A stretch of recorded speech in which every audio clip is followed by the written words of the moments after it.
Structuring applications in a microservices style has become a trend. Netflix utilizes over 1,000 microservices in their tech stack. The key component in microservices architecture is message brokers. Message brokers act as middlemen to efficiently and reliably deliver messages between microservices for communication. There are plenty of message brokers available, including Apache Kafka, RabbitMQ, ActiveMQ, and AWS SQS. The simplest and most popular one is RabbitMQ. These message brokers aid microservices in achieving loose coupling. Message brokers support multiple patterns for message delivery, such as work queues, publish-subscribe, routing, and topics.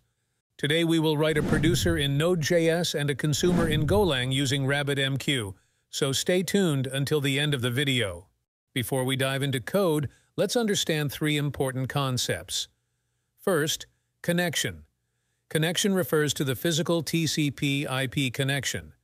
For each client, RabbitMQ provides a single TCP connection. Second, channels.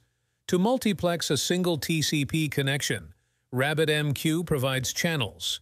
Channels are virtual connections over the physical TCP connection. They help us open more connections per client. Third, queue itself. The classic queue is a non-replicated FIFO queue implementation.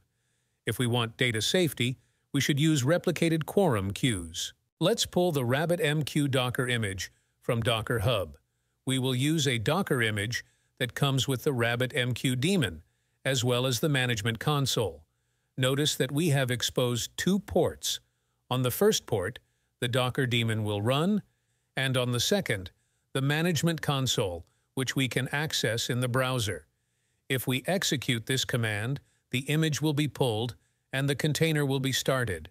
We can view it using the lazy docker command. Here, we can see the logs of the container. This video is sponsored by elest.io. If you want to deploy a fully production-ready RabbitMQ service in just 2 clicks, you can use elest.io. Elest.io provides over 300 different services, including databases, full-stack setups, development environments, and applications. You can search for RabbitMQ and select your preferred cloud provider with region. After clicking on Next, the RabbitMQ service will be deployed. As soon as the service is deployed, you'll receive an email including connection details to the RabbitMQ service. The first endpoint points to the management console, and the second endpoint is for the RabbitMQ service itself. Let's create a producer directory where we'll keep our Node.js code. Here, we'll initialize a Node project and install the RabbitMQ npm package. Once installed, we can confirm that our setup is ready to begin writing code for the producer. Next, we'll create an index.js file. First, we'll require the AMQP package. Then, we'll define a function called produce, which will be responsible for producing messages to a classic queue. We'll provide the RabbitMQ host along with authentication details. The connection established here is the actual physical connection. Let's create a new virtual connection called a channel. We'll also need to specify the name of the queue. Finally, we'll declare a variable called count, which will increment every second. Within a set interval callback set to execute every 1 second interval, we'll create a message and send it to the queue. Lastly, we'll call the produce function. It's important to note that this is a very minimal configuration for demonstration purposes. For a production use case, we'll need to handle numerous edge cases both inside and surrounding this function. Let's create a second directory called consumer. Here, we will write a consumer in Go. First, let's create a new Go module using the init command. Then, we will install the RabbitMQ library. After that, we'll create a main.go file and write the code. In the main.go file, we'll start by importing the required packages. Inside the main function, we'll create a new connection. Using this new physical connection, we will create a channel as a virtual connection.